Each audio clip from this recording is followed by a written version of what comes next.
to the SKE podcast. I'm Siobhan Kelleher, and today I'm joined by Kathryn Mayo. Hi, Kathryn. Hi. So this is our podcast on the SKE, which is Siobhan Kelleher Education, where we have created courses to do with lifestyle medicine, positive psychology, oral health, and mindset. So, Kathryn, you recently graduated and you've now joined the faculty at SKE. When did you first hear about lifestyle medicine? Well, I was asked to speak, I think, a webinar for Oral B, and it was a bit of a deep dive, really, because it's not really my subject, even though I've sort of heard little bits of things. But I was sort of in my surgery doing my thing, a bit me, myself, and I, really, and not really looking at the bigger picture, even though I knew, obviously, from reading and from CPD and that kind of thing, little bits about systemic health links to perio. So I, yeah, I originally sort of went in a deep dive for that webinar, which was so interesting, really, really interesting. And then obviously I've worked with you on different things, and this was your thing, really. And then sort of hearing little things that you said. And I think it was actually the day that you were actually going to start the courses. I was like, can I join? Yes. Yeah. So that's what I did. But I joined the coaching, lifestyle medicine coaching first, because I thought that that would be something that would help me in practice, Yes. which it did. But I think I massively underestimated our ability to be able to sort of engage patients because of that bigger picture, really, that I just didn't have any real understanding of, sort of, conscious, unconscious bias, social inequalities. And I probably just looked at it very, very basically, really. And I didn't have a clue. So that's interesting, isn't it? Because I remember being in practice, and this is why I created the courses.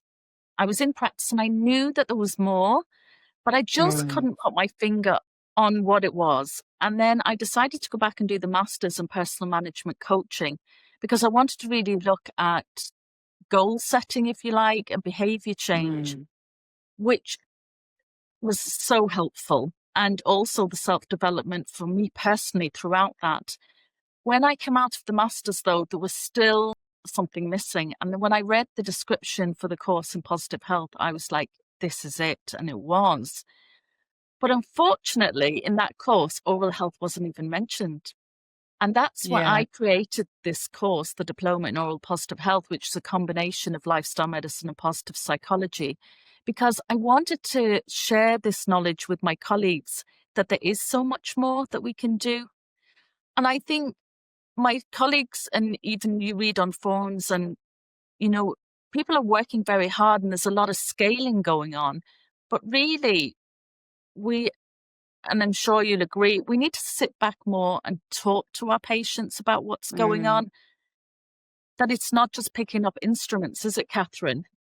No, definitely not. And I think we do we do all get into that mindset of doing that, and especially when we've got other things going on. I openly admit that through my career, probably, especially when my children were younger, and challenges, from that aspect, that I did just go in, do my job, and I was a bit of a scaling machine, really, working on 20 minutes, no nurse. And it's only when I've been able to afford myself a little bit more time that I've sort of realised that I can't be that person, and that definitely there is more to it. And it has massively opened my eyes. And I think for me, it's all around the engagement side of it. And with all the development I've done within the course, it does also still bring me back to engagement, because I've got so much more to say to the patient. So if they sort of shutting me off in one avenue that I would go down, I've got more to say in terms of, okay, so what about this? Did you know this? Would this be something that you're interested in?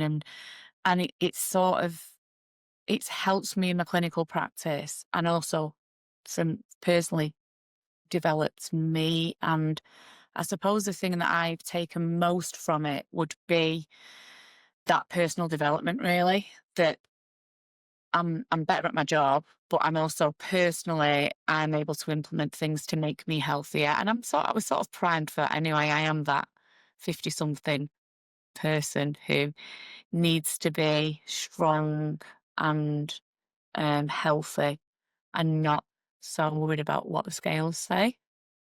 Yes. So if we look at the pillars of lifestyle medicine, and we have nutrition, exercise, stress, social connections, substance abuse. Which one did I miss? Which one of the I don't pillars, know. which one of the pillars would you say you've really kind of implemented really in your life in the last year? Um, I Do you think not think of it that way? no, I do. No, I do. I suppose it's more that I had little bits of knowledge about certain things. So I come from a family of really strong exercise and sports backgrounds. So I did quite competitive sport when I was younger. So I sort of know quite a lot about sort of strength and like power to weight ratio, and the importance of sort of resistance and strength training. And I know a little bit about nutrition, not anything in depth at all, but certainly, sort of proteins and that kind of thing, and carbohydrates and what it does to your blood sugar and so forth. Again, from that sort of playing quite competitive sports. So I think that those were the two that I had sort of the most idea about. But then sleep's always been a massive issue for me, and I am still working on it now. But I mean, even in the last week, I've started to journal, Okay. um, which is something I would never have ever thought about doing. But I did journal throughout the course. So I did every time we had a lecture or a presentation, I just at the end write where I felt I was, what I felt I needed to look at and work on. But sort of just doing that journaling before bed. Definitely when I do wake up, because I still do wake up, I'm still definitely awake, but I'm not thinking about those things that maybe I would have been, because they're all written down, Okay. so I'd already Yeah, done that. I'd put interesting. that sort of out. Yeah, so I don't think there's like one thing specifically. I suppose the thing that I am doing the most is exercising. And I think I've had like a few life challenges, especially sort of as the course was coming to a close. And I felt like I was primed to know what to do when those sort of stresses hit me. I was like, right, I know exactly how I'm going to make make this sort of as healthy as I possibly can. And sort of the exercise side of things has definitely mentally helped me to the challenges that have been put in front of me. So no, there's not one thing I would say, but Okay. Yeah, yeah. And then alongside that, if we look at positive psychology and maybe having a look at mindset, what would you do you think the mindset, like setting, in dentistry, we're a little bit like we're fixers, aren't we? Instead of, what do you think about this yeah, idea of drawing on I strengths, am. on goals for patients rather than the tell and do? Yeah, I'd say I'm a fixer in nature, but I come from again a family of very positive. Like my parents, are very positive. There's always an answer in a sense. Yeah. Um, but with patience, I think I'd gotten to the point of the strategy of sort of building blocks of goal setting myself, just by trial and error, really, knowing that me saying to a patient, you need to do this is not going to work. They've got to be on board, and they've got to understand that it comes from them. and me telling them what to do is not going to come from them. So I'd sort of already got there. But one of the massively striking things I think that I found, especially when I first started doing the coaching, was I am very much sort of, I don't like silence, maybe. And I don't like the waiting for somebody to answer. So I want to fill in the gaps. Okay. And the listening aspect of coaching was just a massive wake up call to me to shut up and let my patients speak. Because it's And in interesting. personal Yeah. lives as well, personal life. Let somebody speak. Yeah, it's a very important space, that, isn't it? Because if somebody's talking at you, sometimes we find it quite hard to think. Where if you're actually left to Mm. sit with it for a couple of minutes and to let that person in front of you even kind of just soundboard something out without having a reply, it can be very productive, can't it? Yeah, I do, like I say, I find it a little uncomfortable. You do it to me sometimes though. I always go, no, don't Oh, be doing do your I? coaching approach on me. But I do, yeah, I do see that my sort of, I think I think it was Emma or possibly you that said to watch this sort of particular bit of YouTube. I don't know if it was a TED talk or something, Yes. and it was about basically giving advice, and that we all have this, in a sense, advice monster in inverted commas. And that for me was just, I mean, I was laughing at myself all the way through it, really, because I just thought, oh my Really? gosh, that's me. It's just me, you know. Um, but in a way that is an eye opener. It's a real eye opener that you for me, I think, yeah, I have made my mind up what I'm going to say before that person's even spoken, and that is has been a massive learning curve to sort of actually, is that the real issue? The first thing that Exactly. somebody says, Yeah. because it's not normally. But I just have been, I'd have been formulating what I'm going to say and how I'm going to say it before they've even finished. So yeah, that was, yeah, the positive side of that, I think, has been brilliant for me, and I've used it in all situations. But my daughter was doing GCSEs as I was doing the course, Right. and I'd read some growth mindset books, and I'd listened to audio books, and I think I'd listened to Carol Dweck, Yeah. She's and that growth mindset. So I was approaching my daughter with slightly different phrasings, yes. which was looking at me as I was saying, "What?" Yeah, it's interesting, the not yet, though, isn't it? Rather, Mm, absolutely, yeah. which I And I think do think it's we worked. probably do that with our patients, but it's just understanding the psychology behind what you're Mm. doing. I think it's kind of a clearer structure in your head, isn't it? Yeah, and I definitely didn't. Although I probably made connections just by trial and error. There wasn't a definite format, and when I'd sort of hit a brick wall, I'd hit a brick wall. There's nowhere, there's nowhere else to go. Rather, I sort of got the idea of breaking things down a little bit for patients and that kind of thing, but certainly not in the way that I've sort of learned from in terms of doing the course. So it's been a huge personal growth situation for me, definitely. That's lovely to hear because that's what it was about. It was Mm. about doing something Was it? different. Was that what it was about for you? Is that what Well, you? to be honest, at the outset, I wanted to share the knowledge, but actually, what's happened is way beyond what I ever could have imagined. Because, Right. what I hear back is I have a different confidence.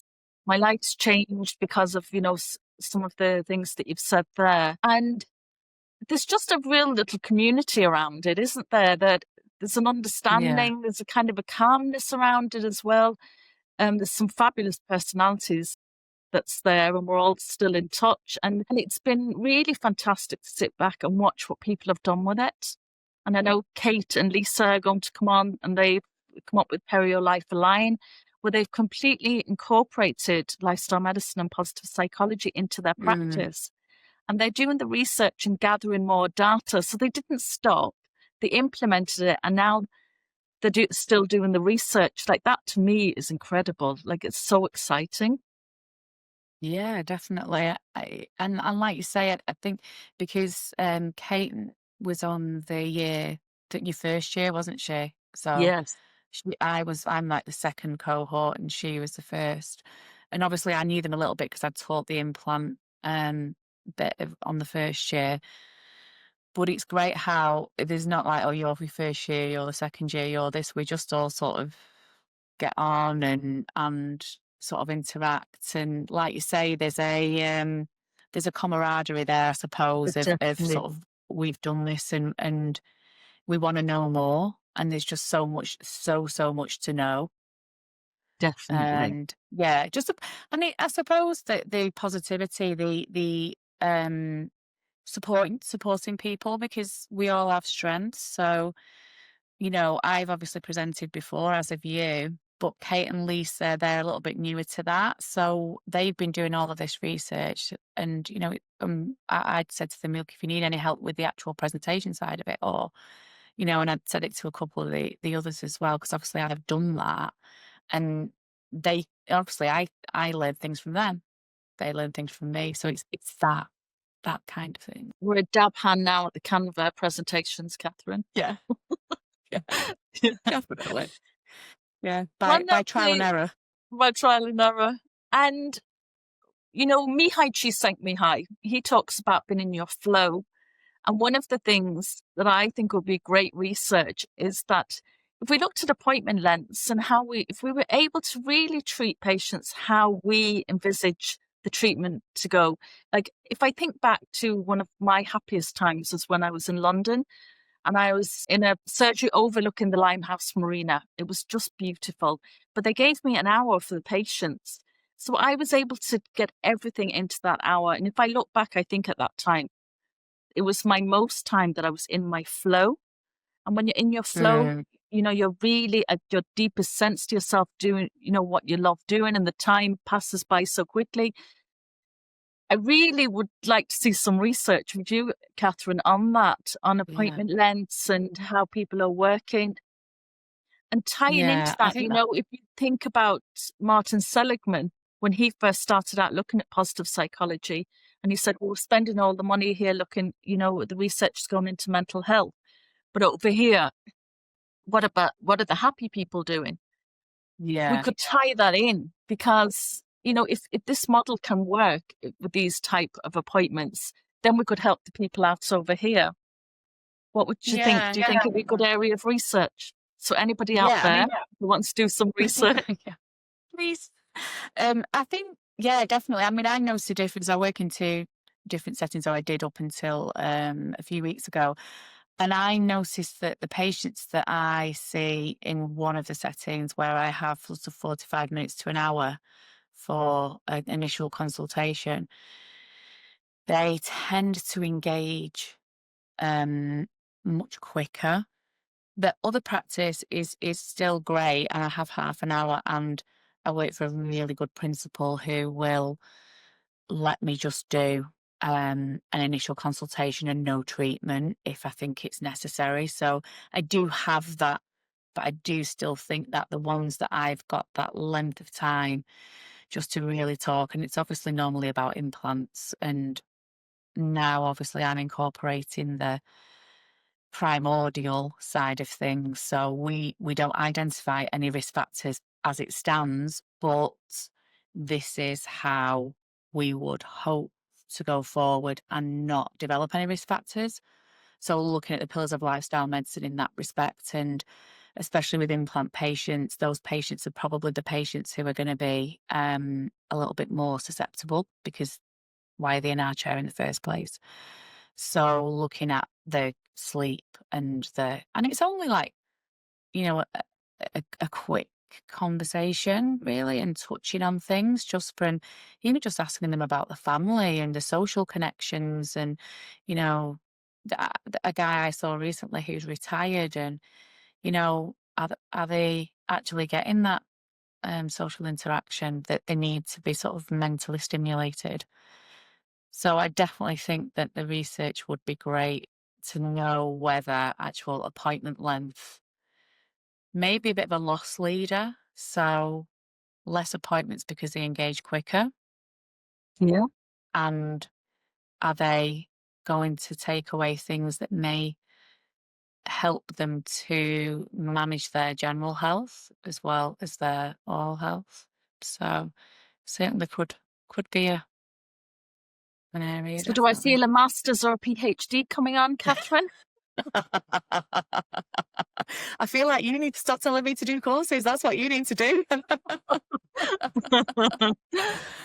Kathryn, thank you Well, very what much. do you think would a PhD for you? Definitely in a couple of years. I'm just going to have a little Do you break at the think? moment. Yeah, a couple of years for Yeah. sure. Yeah. Okay. And I need to kind of, Maybe it might, yeah, you never know. need to consider what I really want to research as well. I definitely like the idea of lifestyle medicine in dental practice, you know, so that's probably something I would look at. Has it been covered before? Is there? No, no, this is all Hmm. still relatively new. And, you know, as we know with the World Health Organization, they're calling on governments are calling on us for the every contact counts. And it's for the first time, it's dental hygienists, therapists, technicians, dental nurses, and the team. It's not Mm, dentists or consultants. And they want to tap into us to talk to our patients with these each contacts to prevent non-communicable diseases, because yeah. by the year 2030, it's estimated to cost about 43 trillion. And you and I, Kathryn, know there isn't the healthcare professionals to cover. There's not enough trained. And then, of course, the governments don't really have the money. So they're calling on us at the moment, and it's kind of watch this space. And, you know, oral diseases really need to be brought in under the 6x6 Yeah. framework. And we'll go through that Yeah. maybe in another podcast. Yeah. But please, if you would you sign up to us, keep in touch with us? What topics would you like to see? We're definitely going to cover the pillars of lifestyle medicine, positive psychology, mindset. Each one of those need their own podcast, really, don't they, Oh, Kathryn? yeah, definitely. Yeah, definitely. Mhm. Definitely. Yeah. And if you're interested in the courses, visit siobhankelleher.com to the website. And I'll leave Kathryn at my bio in the notes below and the website. And yeah, stay healthy, and we'll be in touch with you soon. Bye now. Thanks, Kathryn. No problem. Bye.